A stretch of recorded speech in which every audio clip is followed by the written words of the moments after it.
Welcome to Voices in Hyperspace. We're friends get together and talk all things sci-fi. This week, we're going over Star Trek's Starfleet Academy, the final episode, Rubicon. Well, we pick up where we last left off with the cadets and the three instructors and Anisha Mir stranded outside the minefield, where the Venari Rawl on their tail. Starfleet updates the wayward ship on their situation when Nus Braka catches the saucer section and he takes Chancellor Ake and Anisha Mir hostage, and they attack the ship. The doctor's quick thinking saves the ship by faking an explosion and simultaneously coming up with the solution to the mine problem. Ake is put on trial by the Venari Rawl, where she's confronted by Nus and Anisha. With a coalition present and a broadcast across the galaxy, Nus Braka is exposed for misremembering atrocities made by his father. Trying to execute his plan, he is foiled by the cadets when the Omega 47 is stabilized and the Federation is saved. The cadets return the Athena to Starfleet Academy, and all is well as they leave for summer break. Yep. All in time for their special ceremony on Betazid, which, fantastic. Oh, yes. And be sure to do all of the traditional things, especially if you're going to a wedding. Oh, yeah. Yeah, that's right. Oh, wait, that means like walk around naked. Mm-hmm. Yeah. I heard that. Yeah, I'm like, oh my God. Yeah. He's so cool. That reminded me of the movie when Riker and Troy finally get married and they're headed towards Betazed, and he's like, yep, everybody will be naked. Captain Picard's like, if you want me, I'll be in the gym. Yep. Right. So what an episode. There was a lot going on, but with all of the things that are happening on screen, there's some really important subtext that is happening. And as much of the things, remember I was sharing last episode that I'm like, yeah, I don't know if I like that. As much as I'm like, I was like that on the last episode. This episode, I'm like, yo, all of this comes together, and it does weave a very important story. And it does the thing that I was hoping that Starfleet Academy would do, especially because this is post-burn Starfleet. And it is people who don't trust Starfleet or don't have a full understanding of what Starfleet is, and they come to their own conclusions about what it is, and they commit to Starfleet because it changes who they are. And they make those changes because they learned. And it's not through indoctrination. It is through their experiences with each other. And I thought that was really amazing. And the I know I'm jumping way ahead, but like the conclusion of Caleb Mears' story arc in this season, it makes so much sense. And if I look at it from the context of the entire season, that's why those certain awkward episodes were important. I was sharing how each of the cadets had opportunities to leave Starfleet, to stop going to school. Sam was being called back to home on Cask, and she was like, look, I know there's a lot that y'all need to learn about organics, but there's a lot that I need to learn about being an emissary. So I'm gonna do what I want. Peace, y'all. I'll talk to you when I need you. Darum got kidnapped for his bachelor party. And they were like, yo, your heart is not in this. And he was like, yeah, you're right. I want to go to Starfleet. And so instead of him getting married and becoming the sovereign ruler of his own planet, he's going back to Starfleet. Jaden encountered the, I don't know what to call it, but the issue of the Klingons, I guess you could say like the, It was almost their annihilation. Yeah, almost their annihilation, but like the diminishment. Yeah. Yes. They were diminished to a point where Yeah. they were scattered around, and remember, all of this is because of the burn. There was a tragic Mhm. event in the galaxy that forced this to happen. And instead of Jaden fighting his way out of Starfleet so he could, like, he couldn't go home, he fought for himself to be his own person, which means I got to be a Klingon, but I got to be a Klingon my way. You can't tell me how to be a Klingon. We got to be Klingon. Mm. Otherwise, I ain't one. um and he has a chosen family. Yes. And the thing I was saying about Genesis is a little bit more interesting. She's on the fast track to become a captain, and we got to see her sit in a chair. That was hilarious. Her having to She's like, pee wait. was wild. Yeah. Like, girl. It I sounds. love. Go ahead. I think it sounds familiar, but I can't pinpoint what it was from. It could have been Prodigy. It makes more sense for Prodigy, but Yeah, maybe it's Prodigy. something someone else said. Well, Yeah. I think what it is poking fun at the whole captains have their saying Oh. to get underway, and Okay. it was kind of poking fun at that because like they made a big deal about it in In the last season Discovery. of Picard and Mm. Discovery, Yeah. and I believe Strange New Worlds did it too. Mhm. I And they make a really big deal about that. I That liked Reno's "Show Me the Colorful Lights." yes, that one was Let's good. go, Gabe. Show me those colorful lights. Yeah. So In the other reason words, for saying Genesis. in other words, go to warp. Yeah. So with Yeah. Genesis, she was on a fast track. She's almost guaranteed to be a captain, right? But she Mhm. was like, Mhm. I need to slow down. Like, I don't like the pace that this is going. So she self sabotages and she eventually comes clean after she gets caught. But the whole thing is like, look, I don't want my dad to be the reason that I get up here. I want to do it. And so it's like, okay, cool. We take it away that recommendation though, because you cheated. But we'll keep you around. We see how you doing. So all of our cadets, they've been through their ups and downs, and now they're together in the middle of a crisis, and they don't know what to do. They were doing really bad. In fact, Jet Reno was just Yeah. like, this is just like back on the The simulation. yeah, the training simulation. Where we die. Yeah. Yeah. And you're all dead. Congratulations.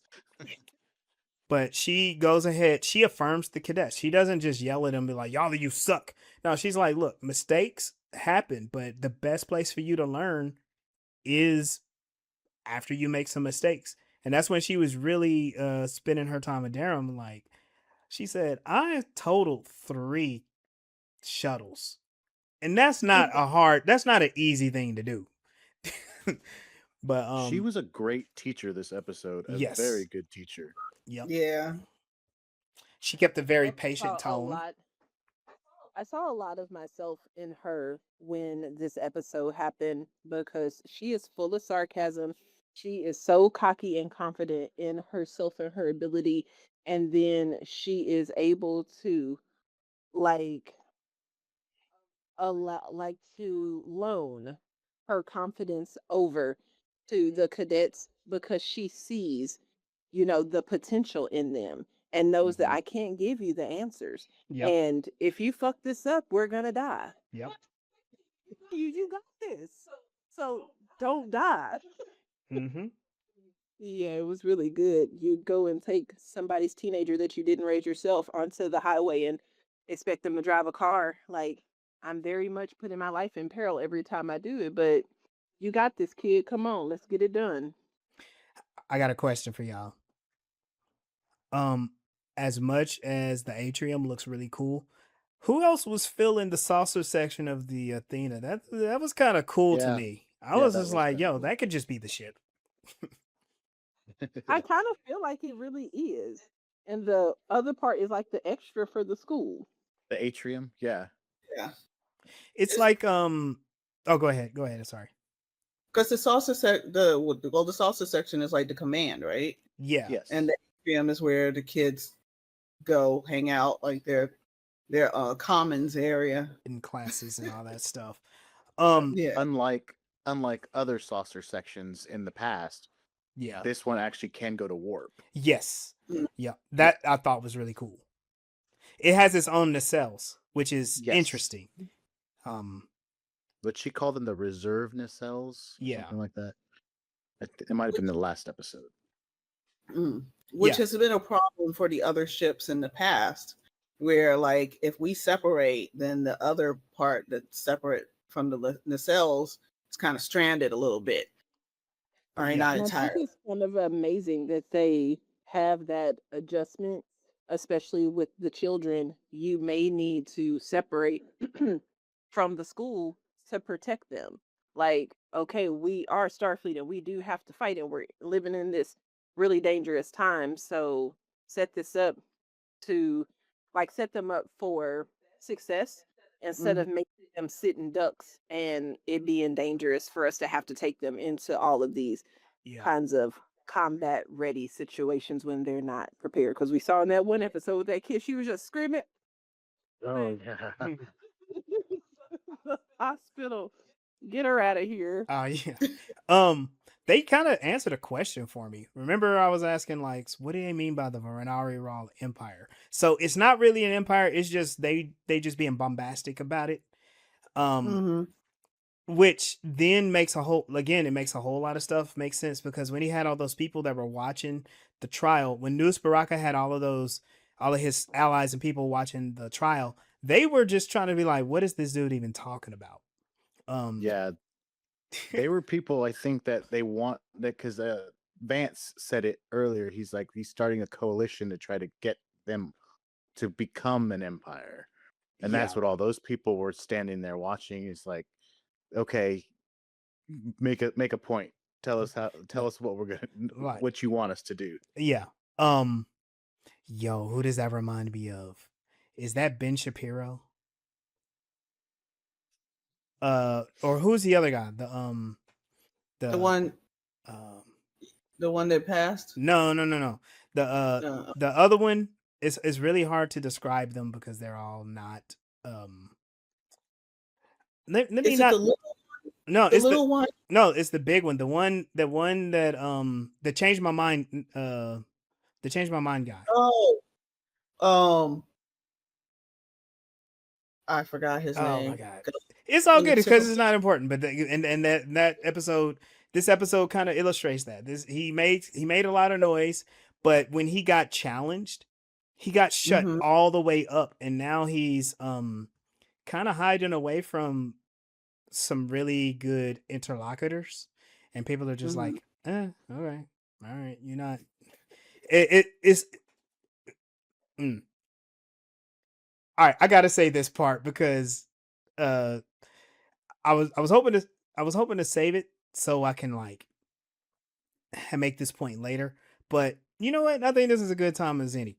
It's like, and I know during our our prep time y'all were saying some things like this, but it's like, um, it reminds me of a lot of pro MAGA commentators who are like trying to ride the wave of a movement.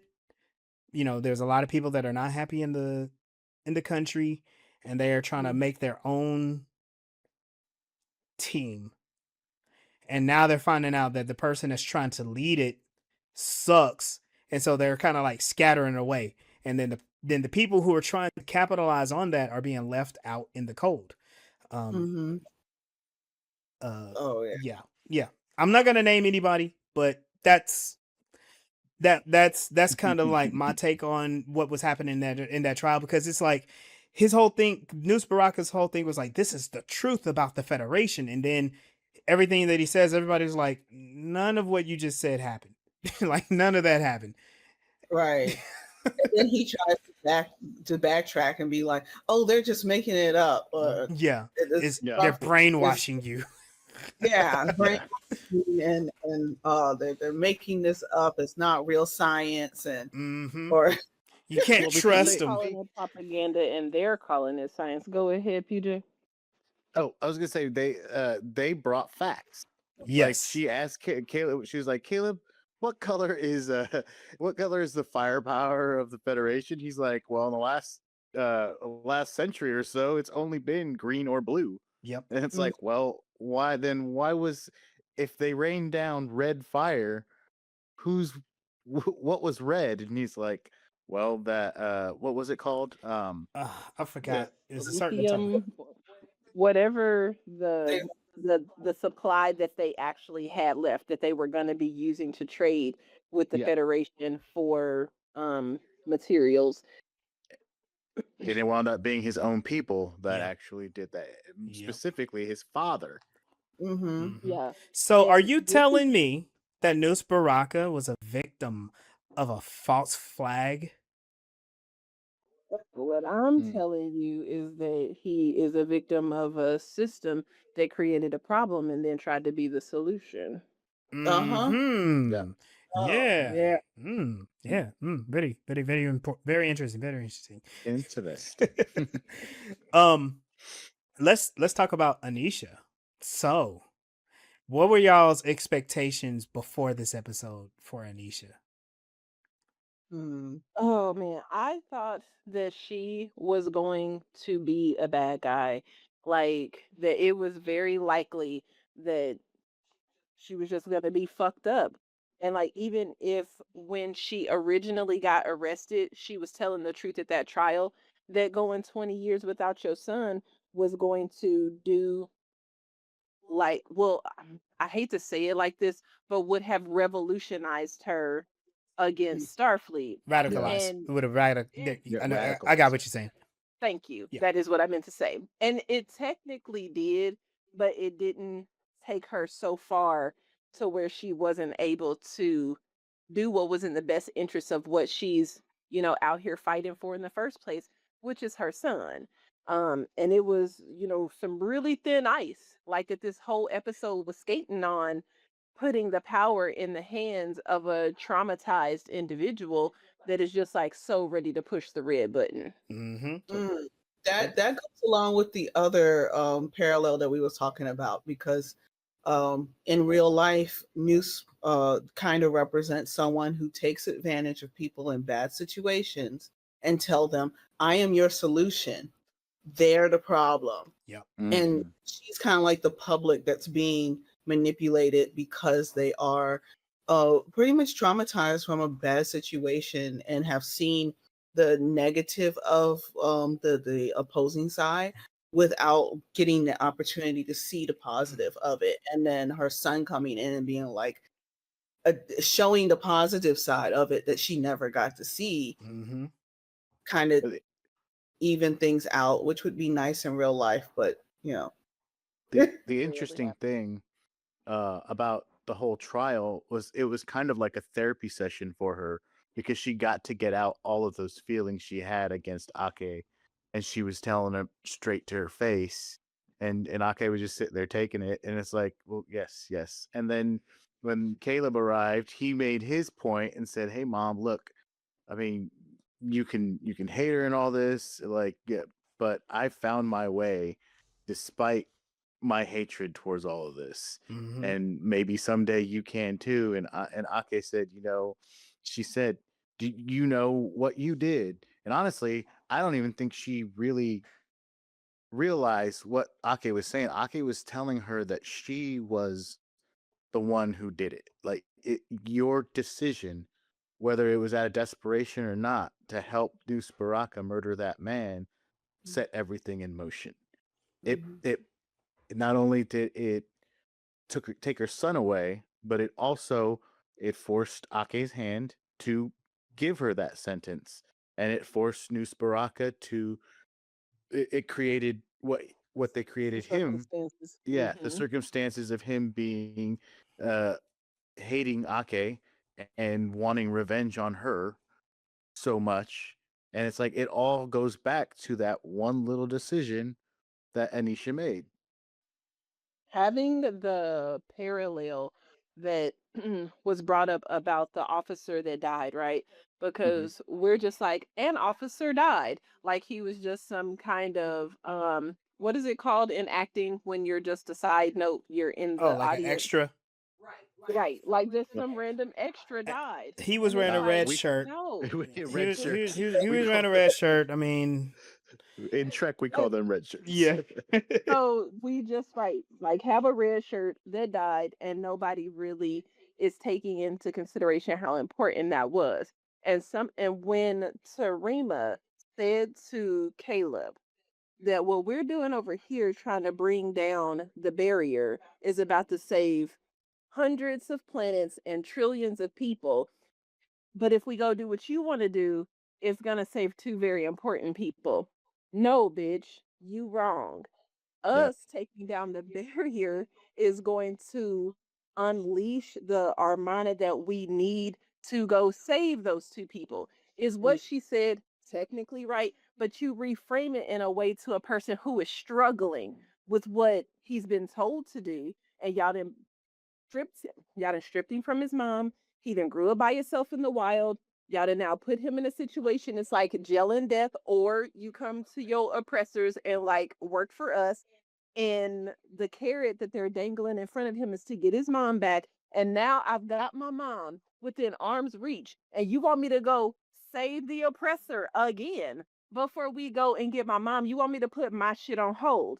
Like, you got to be able to really choose your words wisely so that you can, get him on your side instead of coercing and pressuring him. Make this shit seem like a good idea to him as Mhm. opposed to like, this is what's right. Who gives a fuck about what's been right? Look at where Nus Baraka is now when it was doing what was right was flying over them to go give aid to other people who were in worse circumstances. And now we're here now. I'm a land. So there, I get what you're saying. There's a couple things. You're outlining like quite a few people who are in like desperate situations. With Caleb, um, he was released from prison by Nala. His whole thing was, I need to get away from these people. It looked like he was in a Romulan prison in the first episode, which I don't know what that's all about, but or at least the wardens were Romulan. He was in a Yeah. he was in a rough place. Yeah. What were you gonna say, I Peter? believe they said what the species was, but it wasn't Oh, Romulans. it wasn't Romulans. Okay. No, but they kind of look like Romulans. Okay. Okay. No, I got you. I got you. She was like, "Let me get you out of this horrible place, and let me help you find your mom." Caleb's perspective was like, "You are kind of," and I think this is what Sunday's saying is like, you're coercing me, but Mhm. and honestly, this is kind of this is something that's on theme for the season. Nala is still trying to atone for a couple of things actually. She's trying to atone for what she did to Caleb, but she still has the specter of what happened to her own child, which I guess we'll talk about next season, hopefully. Um, there's something about her that puts her. There's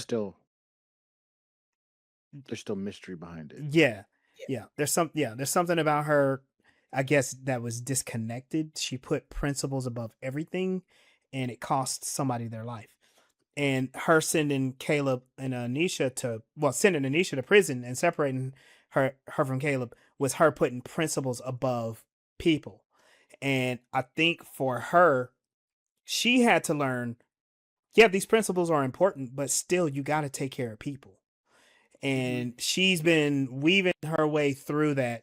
And the way that she's been able to take care of people is not like holding their hands and taking them through it, but she's like, I got to teach you through this because it's helping me too. Like we're in this together, and I don't have all the answers, but I can help. As long as I can help you, we good. And that story arc comes together with Caleb at the very end, because again, he had the choice to be like, look, I got my mom, I got a ship, we out of here, peace. But he recognizes like, yo, I had to learn a lot about myself through these things that I went through in Starfleet Academy. And he would have never learned that. And he said, whenever I needed help, Nala was there. And so Yeah, I mean, I feel you on the whole, like he's put in a tough position, but there a whole lot of circumstances put him there. His mom don't trust him. Don't trust Starfleet. The pirates and his hard life coming up. Like, don't trust Starfleet and don't trust people. And then they're like, okay, here's a wonderful controlled environment with a bunch of students from all over the galaxy. Make friends. And he's like, no. Like, no. Well, because the whole time he was trying to, he's like, I'm gonna get out. I'm gonna leave. I'm Right. gonna get me and my mom are gonna just go do what I was doing before with my Mhm. mom. Mhm. And that's what he was planning on doing the whole time until he slowly discovered he got comfortable where he was at. And he's like, damn, this place is actually not bad. Mhm. It's got its issues. There are some problems, but I like it. And that's his conversation with Reno. That's when she was like, look, when you were down there on that planet and you came back and saved your friends, that's who you really are. I'm Mhm. like, damn, she Yep. called him out. No, you Yeah, really as yeah. much as because remember the last episode he like I said he ripped into everybody to push them away, and even he Yeah. confesses that he's like I tried to push everybody away, but they wouldn't let me. Mhm. Yeah. I really wish they resolved that better in this episode. But with the Uh, students, like with Reno, yes, they had the conversation, but with his classmates, the only one that really was okay with him was Jaden because he wasn't part of that. So That's true. he just Yeah, that's true. But and oh, so Sam, finally he's but like, "This is my brother." and he Sam did could kind of itch at the ceremony. That was his telling him off. yeah. Sam could see straight through it. She knew it was a smoke screen. Mhm. She's the mature one for once. Yeah. I mean, I kind of feel like she was able to see a little bit more into everybody Mhm. anyway. But I think with what she went through in her episode, it gives her context. Um, Yeah. Well, her conversation with Genesis too, that was like that was deep. She was like, "Well, my life before, I just felt like you were just like treating me like I was a little kid and you were better, you were the best at everything and I was just your dumb little sister type." And I'm mm, like, "Ooh." She's like, "I'm not And like that anymore." I'm like, "Okay." can we talk about the doctor though? Oh yes, yeah. Yo, yeah.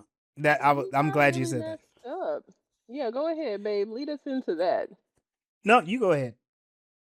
Okay, so in the um okay, so when Nus Braka gets onto the the main deck or whatever, he takes um It's golly, I'm Anisha. sorry, I'm He struggling. takes Anisha and Anisha Anala. He just takes them with him. off of the ship, Yep. and he threatens to blow up the ship because they did do a check and he did not know that the children or anybody else was on it. Not like he would have cared, Right. but he just thought that So- he was going to be blowing up Reno and the ship itself. And so when he was leaving, he was like, do you have any last words, for your crew, who was just consisting of Reno at the time and the doctor? And she told a quick little piece of literature to the doctor that gave him the information to know that he needed to use his hollow emitter to make a simulation of the whole ship and make it look like it's going to be blown up, but that the shields were still going to protect them from the onslaught of missiles that were actually going to hit them. And in that process, his like vocals were damaged and he was only able to talk in weird patterns and things. And this like really took Sam out of the game being able to help in the ways that she normally is because she was so concerned about her dad, and gave Jaden the opportunity to fill in as like the medical officer and try to help to figure out what was wrong with the doctor. And when they weren't able to do it, Genesis, coming off her, potty time break, going to help Sam out,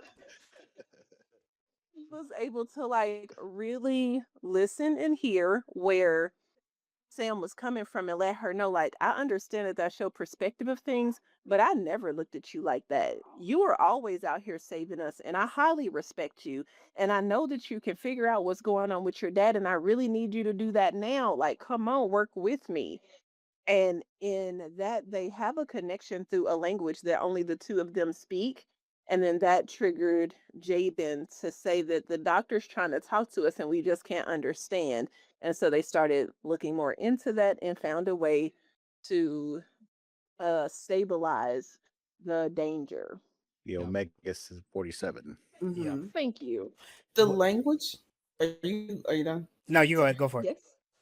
Yes. The language they were speaking reminded me of that one episode Oh, where yeah. Picard gets Oh, kidnapped and and Picard. planet with that one guy, and he's like telling stories, and he's like, "What? I don't understand what you're talking about." But it turns out that their whole language is just talking in parables and stories. Yeah. That's what it sounds like to me. that I can't is remember who. yeah, that does kind of remind me of that too. I thought you were talking about in Picard season 1 when they go to Riker's, where Riker's living, and he's talking to Oh, Troy, and they said that Riker's daughter and son made up their own language Mm. between each yeah, other. It was very similar to that too. yeah.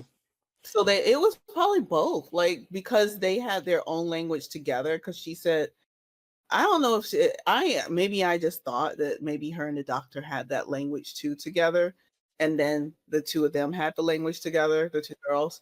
But then also that language, the structure of the language paralleled that other species. It could be a Star Trek thing too, because I feel like each iteration of Star Trek has some specialty with language. Of course, Uhura was the communication specialist. The Next Generation, we had Counselor Troy. She read people's emotions. What I can't think of in Voyager, I guess Neelix was kind of like helpful and whatnot. Yeah, Oh my because god, he I was can't supposed to be believe I their put those guide. words together. God.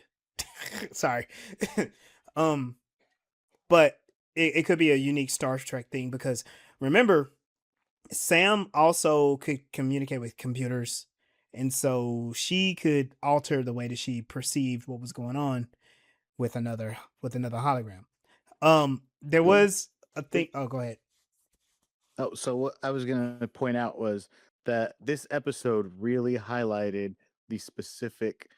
I know we talked about it before, but their specific Their where abilities. everybody, I think their abilities are gonna land them Yeah. because like we mentioned before, Genesis, she was put in command. She was put in the center seat for the first time in this episode. Darum was the navigator. Yeah. And he said, and Reno even said, "Damn good flying, kid." And then of course Jaden went straight to the medical lab, and he was their doctor. Yeah. And then Reno pulled Caleb down to engineering, and they did some engineering feats down there. And then Sam did her Science officer. communicating science officer thing. Yes. Yep. Yeah. And Caleb did a little bit of engineering himself Yeah, too. and with Tarima is the communications. Yep. She was what was she? She was monitoring frequencies. Yeah. to Yeah. find the Yep. Yeah, they all got. Her It was funny. communications, and she was science officer. Yes. What were you Yes. gonna say, Mel? Oh, Darren being the hot shot navigator makes sense. Like Yep. according to his personality, because Yep. the personality is hot. Except for Sulu. Usually the navigator is kind of, the hot shot. Oh, Sulu is sassy. Yeah. Sulu was sassy. It will stab you though. Oh yeah. Oh yeah. And yeah, Darum was following right in the footsteps of Tom Paris. Yeah. Crash and stuff. There's a couple things that stood out and I heard people criticizing things, but also when I hear the criticisms, I'm trying to figure out like where are they coming from. It's a lot of people that again they have no actual criticism. They just want to show that they hate it. But somebody asked a question, and I thought this was cool. They were like, "Why did the hologram have to go to the shuttle bay or whatever? What was it? It was a shuttle bay, right? why did they have to go to the shuttle bay to hide her signature? And Oh yeah, and she did. what's so funny, what is so funny is that question in and of itself is one of those measures of overthinking it. She Yeah. went with the rest of the cadets because she was told to. She went with the But rest of the cadets then because she was also told think to. about it, like she's still a physical breathing presence. Like the the the systems can still pick her up. Yeah, Well, So hold she this on, is couldn't hold go on. just No, to no, go no, no. get it Look, like stop. them. Y'all are again. You're overthinking it. You're overthinking it. She is a cadet. Nala was like, get the cadets out of danger. yeah, You go with the rest of the cadets. I'm gonna hide their signatures. They won't be able to. Regardless. They won't be able to find any life signs. And the reason also because she can be harmed. She can be harmed. Um, she treats her like a living person. So it doesn't yeah, matter if she. It doesn't matter if she has life signs or not. She's gonna go with the rest of the cadets because she's under the protection of Aki. And yeah. I'm like that. You can see that on the screen. Why is that an issue? They're showing you and telling you she's protecting the cadets. Um, she, And they unless, actually yeah, uh, so they see her. yeah, yeah, and that's the thing. Is like, that's the thing. Unless she has like superpowers like Data, and she doesn't, but you know, she's gonna stay out of harm's way. Remember, she got shot in on the In the Miyazaki. training. Yeah. Yeah. She Mhm. got hurt in the Miyazaki, so it's like, yo, don't do that. Don't die again, lady. Um so I it to me it's always like that's one of the things that's a mystery. It's like you can literally watch the show and see the reason and then you're begging the question because it's like you're not you're not following the story. And I don't want to like disparage people, but I don't know what people do when they're watching this stuff. Like what part of your brain is engaged and what part is disengaged because you can literally see it on the screen why. um there was another criticism and I'm kind of I don't know. I don't know how I feel about it, but there was a criticism to say that Jaden was on the ship and they gave him the hologram problem just so he can approach something in a medical sense. And I almost feel like that's right. Um nobody got harmed this time, and that's cool. I mean, nobody got like shot. But Yeah. I don't know. Maybe he did all this medical stuff with um Anisha because remember they got her back. Well, the doctor did, but he was there with the doctor. Um, Mhm. but from my perspective, and you said it too, Mel. Each person Mhm. had their expertise.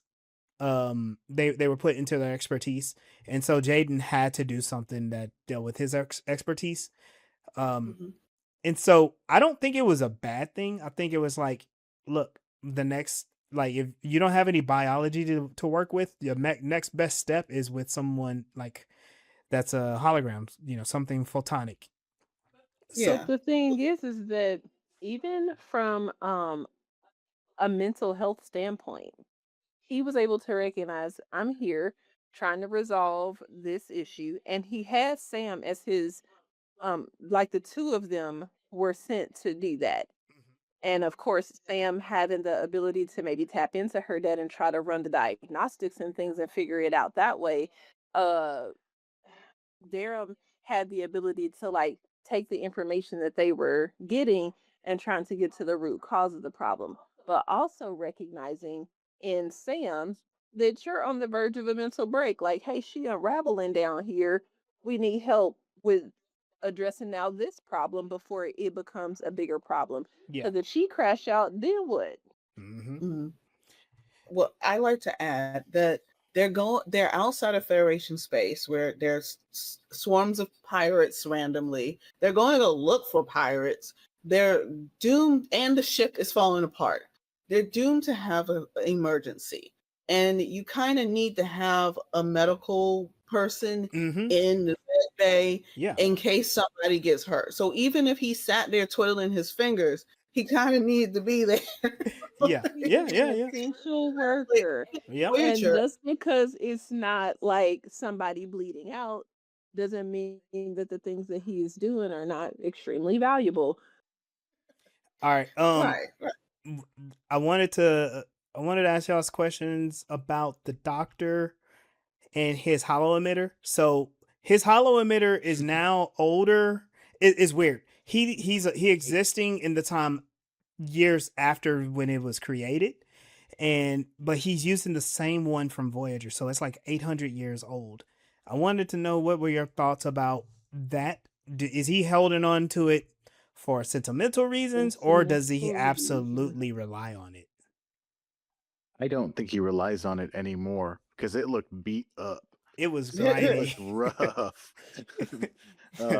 I like to point out also that this show continues to give us what we want the next episodes or so shortly into the future, because I know in a lot of groups that I follow, people were asking about the mobile emitter and like, Yeah. where is the mobile emitter still a thing? Bro just And pulls like it out they his pull pocket. it out right here. It's like Yeah. You're like, it's add right this here. to the computer. It's like, it's been here the It was whole a nice, time. yeah, it was a nice Easter egg, and it came handy because it was a part of that procedure that they hadn't yet done. So, and they apparently came up with that procedure with it. So that's part of why I added. Also, there are from all of Star Trek, there's a lot of emphasis on antiquity. Yeah. A lot Mhm. of characters will keep and have things or use things that are obsolete, but they still find them valuable to them personally. Like I Like the Kirk's glasses. newspaper in Babylon 5. Babylon. This is a newspaper.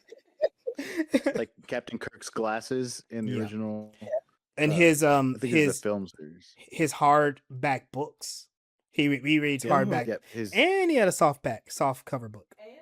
And the Mhm. telescope in Discovery. Mm-hmm. oh Mhm. yeah. Yeah. And in the museum, Cisco had a typewriter, a manual Yeah, typewriter. that's right. Oh right. wow, yeah. Which forgot about that's a deep cut. The baseball You go makes into sense. The typewriter is a little wild though. Yeah, someone suggested, and I think it was on another sci-fi podcast, the Sci-Fi Sisters, that even though like he may have gotten one to go with that dream that he had of being Benny.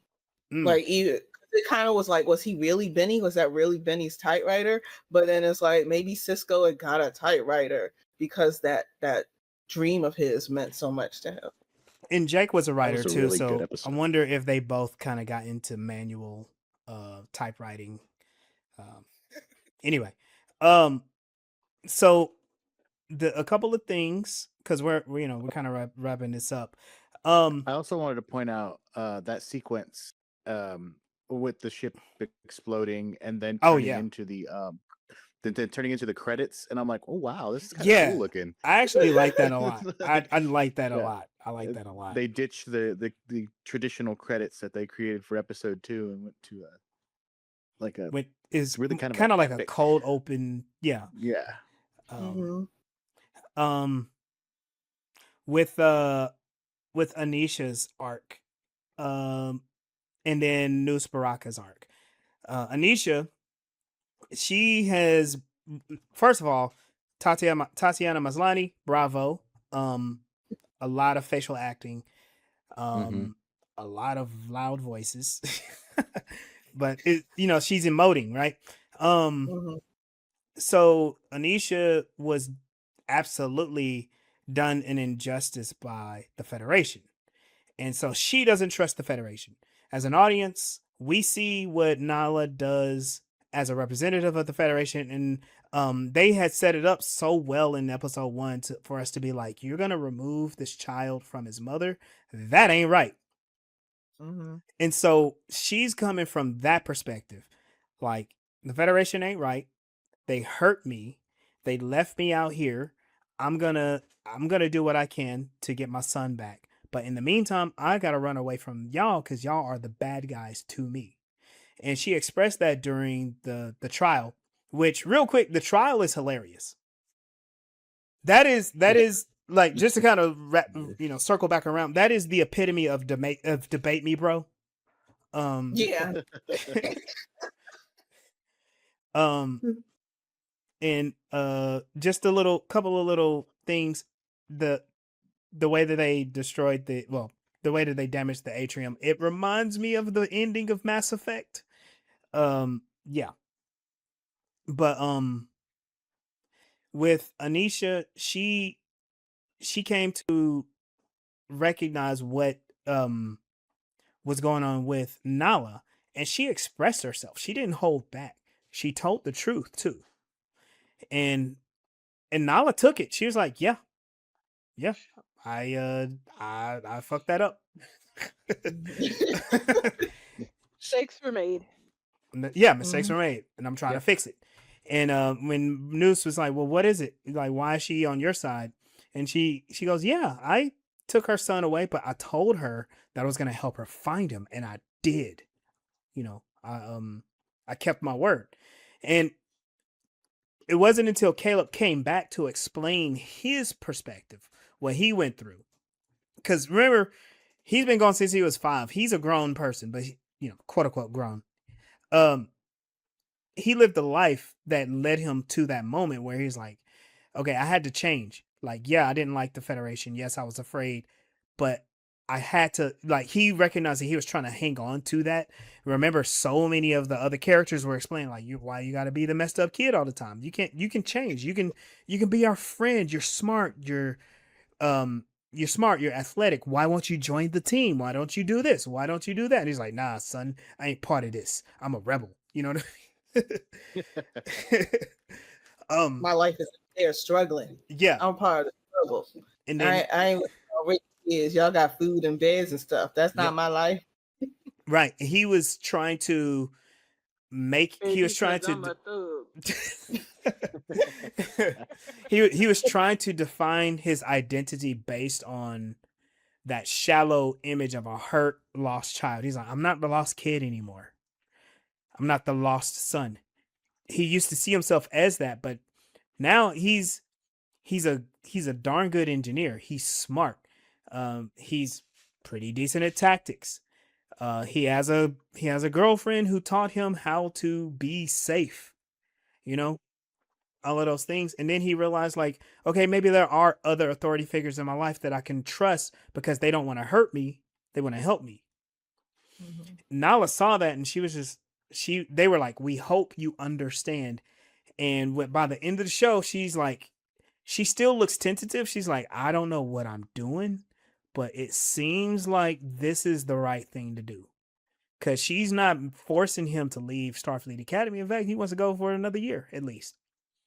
And he's like, look, you can stick around. We can take, you can get you housing and all that stuff. In other words, she's welcome into the Federation.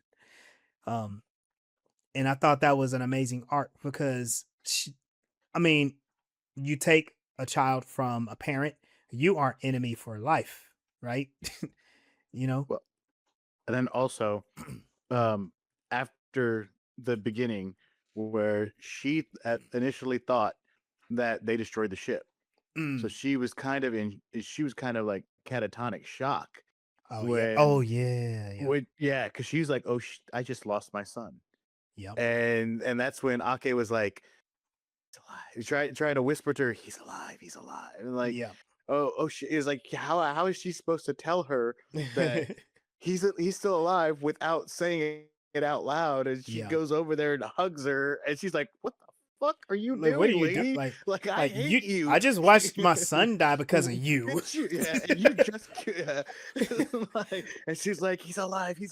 Yeah. Just put your arms around me and pretend we like each other for a second. Speaking of that scene, I gotta say this. Holly Hunter, wonderful actress, beautiful person, 5'2", Tatiana Maslany looks like she is towering over that lady. Because what Tatiana's like 5'5", 5'6". She's not that tall either. I'm short, so it's like seeing that I'm just like, wow. But Holly Hunter knows how to use her presence to command. Like when she's commanding, she seems bigger, but when she's like hippie Ake, she seems so much tinier. Okay, Coinus. I wanted to go over the arc of Amir's mom when they found her on the planet. She was right on these people that you were with. I don't know what you know about them, but it was him that she was not seeing all the same signs. His hands are just as clean as theirs.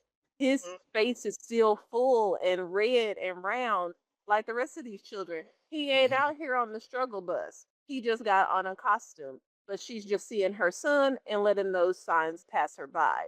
But then when they got her, she got hurt, and then the episode starts and she's in the infirmary. When she hopped her ass up off that chair and she was ready to kill everything that was in close proximity, I was like, hell yeah. That's the kind of mama bear shit that I'm talking about. She Fuck lunged. everybody. She Yes, lunged y'all straight at Ake. Yeah. Went straight for her. oh, The doctor was like, "You're just not know. fully recovered. Chill out."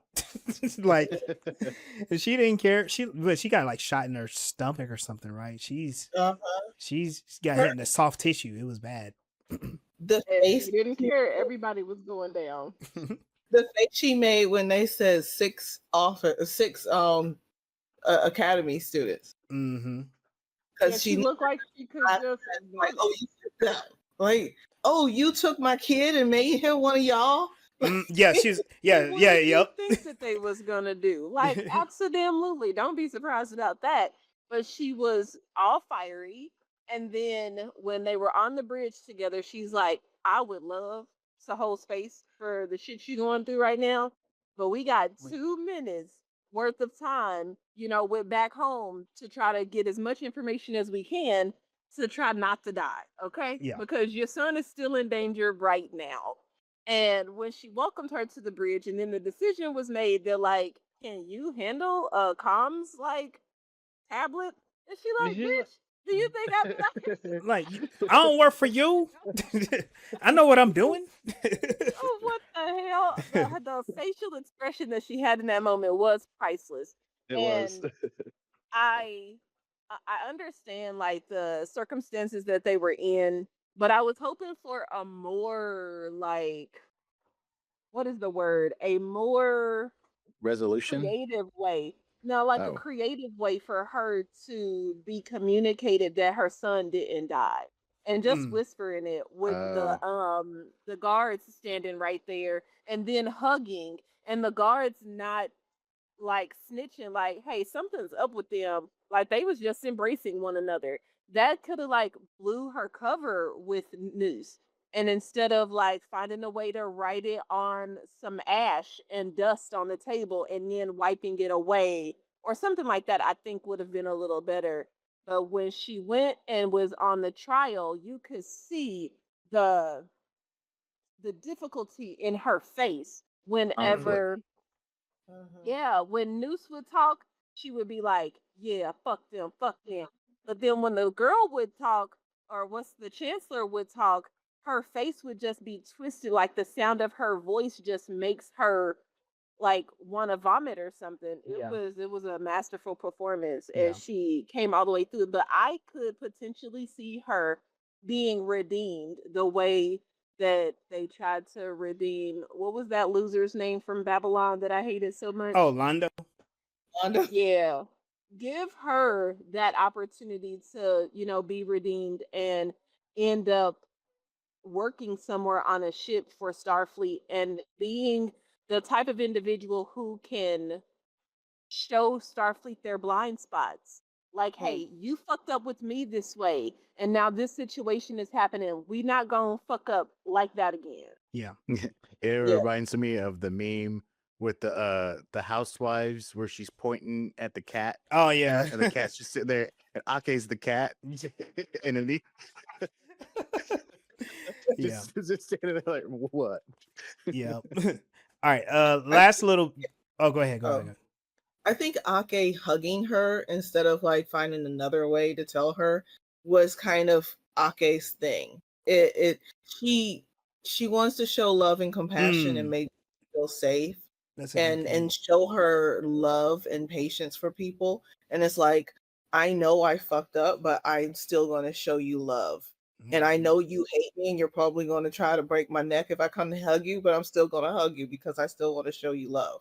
Mm, um that's just her. Like, she can't think of anything else but to show compassion now that she's regretting the times where she didn't, where she put procedure before her heart. yeah.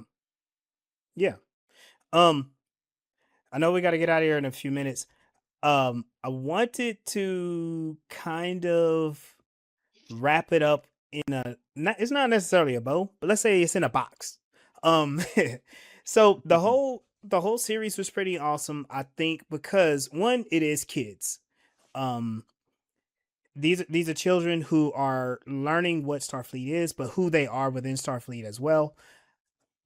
Is also learning the contrast of what is Starfleet to the rest of the galaxy and um to different factions like the Venari Rawl. Nus Baraka, very powerful in his own right, but I don't think he's a let's destroy the Federation type of villain, really. I think he is smart. Um, but there are some things about him that where he foiled himself, right? Um, I on the one hand I kind of hate to do this, but on the other I think it's kind of clever. So he's a hybrid Tellarite and Klingon. So he's extremely stubborn and very aggressive at the same time, right? But he is smart. Um, he is smart. I don't like the whole uh Omega 47 wall around Starfleet. That goes into my past criticisms of like y'all gotta save the galaxy all the time, y'all gotta save Starfleet all the time. Make it a little smaller, make it a planet, make it a ship, right? Whatever. I think that would have been cool because I mean, regardless, the idea is pretty smart. He knows what he's doing. He's like the Joker. He knows what he's doing with chemicals, and he can cause enough trouble that we got to send a whole armada after him. But the foil is he starts out believing he's right and he's not open to being proven wrong and changing his ways. Uh, he, as much as everyone talked about like hating Nus Baraka, in fact, when he left young Caleb, he's like, let your anger warm you at night and think of me. He likes that people hate him, but Mm-hmm. he doesn't know why they hate him. He thinks it's because he's right. He's one of those people who's like, oh, you hate the truth. You hate me because you hate the truth. And then when the truth is revealed to him, he's like, I'm gonna just blow you up anyway. Um, Mm-hmm. and it shows that the type of villain that he was, um, he's kind of like the unhinged. Again, I don't like this. He's the unhinged supervillain. And I think they have to get that type of character out the way so they can start to deal with the more cerebral, conniving villains that are out there in the galaxy. Like think about Nus Baraka is like a street tier villain. He's a low level villain, right? Mm-hmm. And he got beat by a bunch of kids. And you know what I mean? So did Voldemort. I mean, yeah, true. But it what it does show is like, okay, it took them that long to beat Nus Baraka. Imagine their next challenges. Like what is it going to cost them? What is it going to require of them to face these challenges, you know?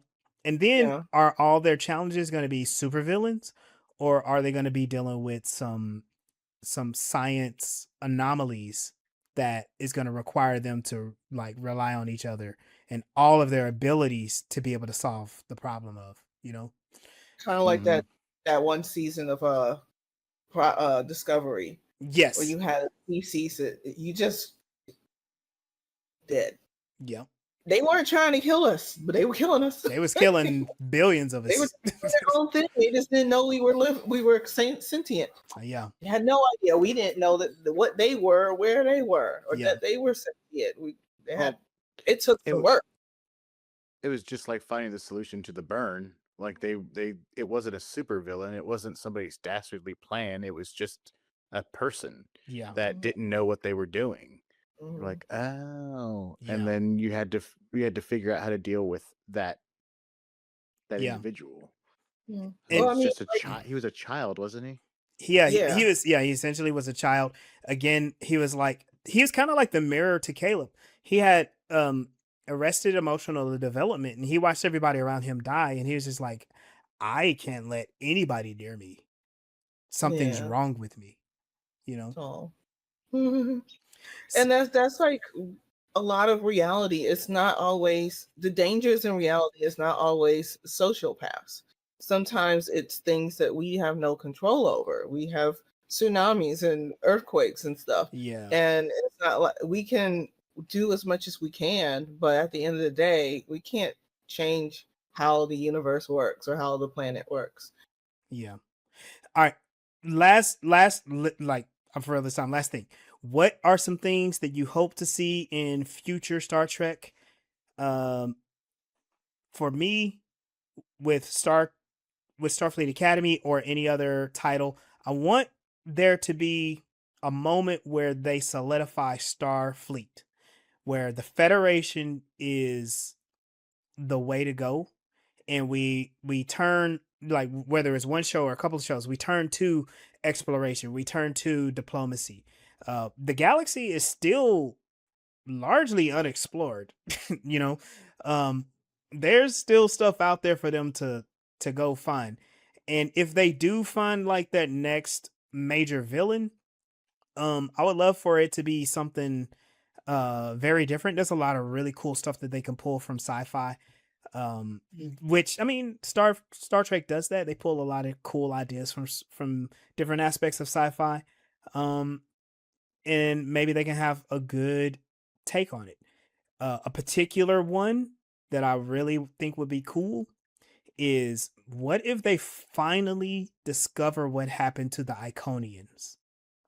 What if that actually happens? I think that would be a lot of fun, and it would link a lot of Star Trek together. So Mm-hmm. so that's mine. What about you guys? I think.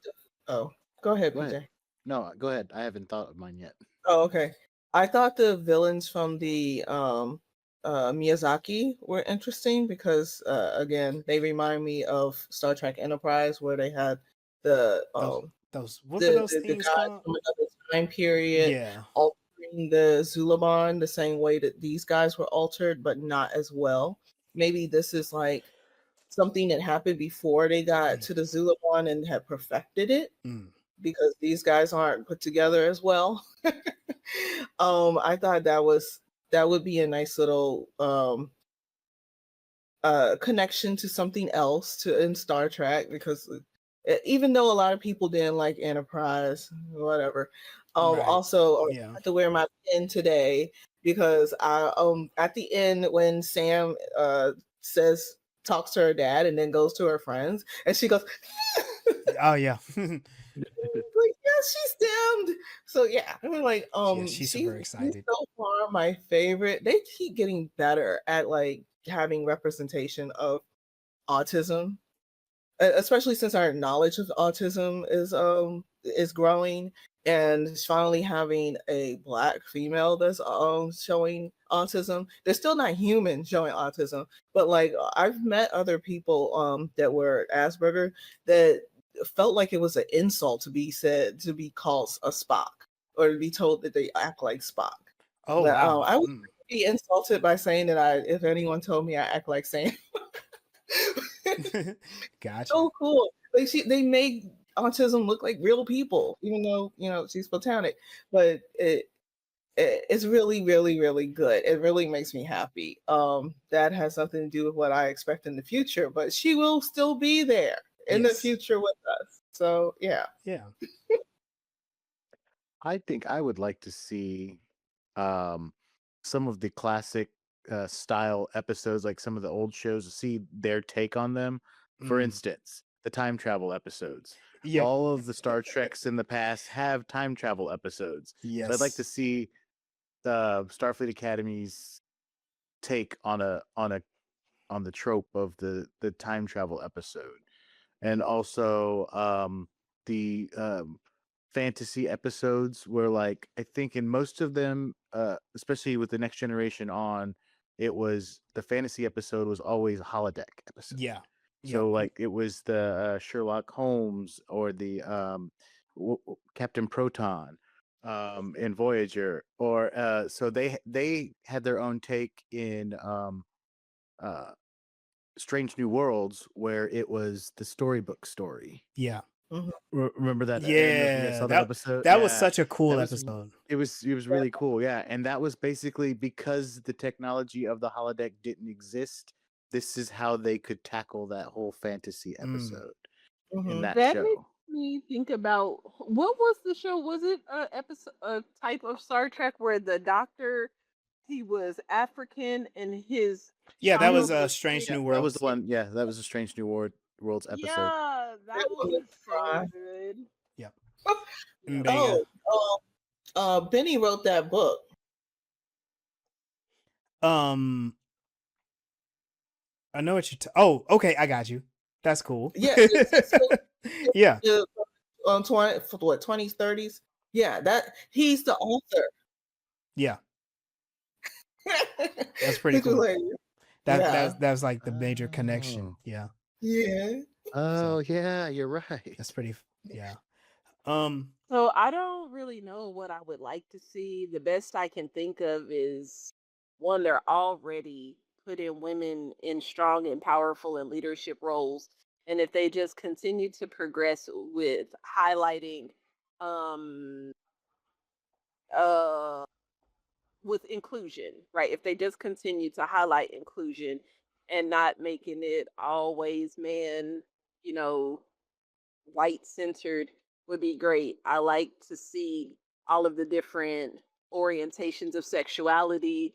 It'd be nice if they started layering in some different relationship structures in there, but they're always coming with a wide variety of race and species, and that's the chef's kiss. Just don't ever lose that aspect, please.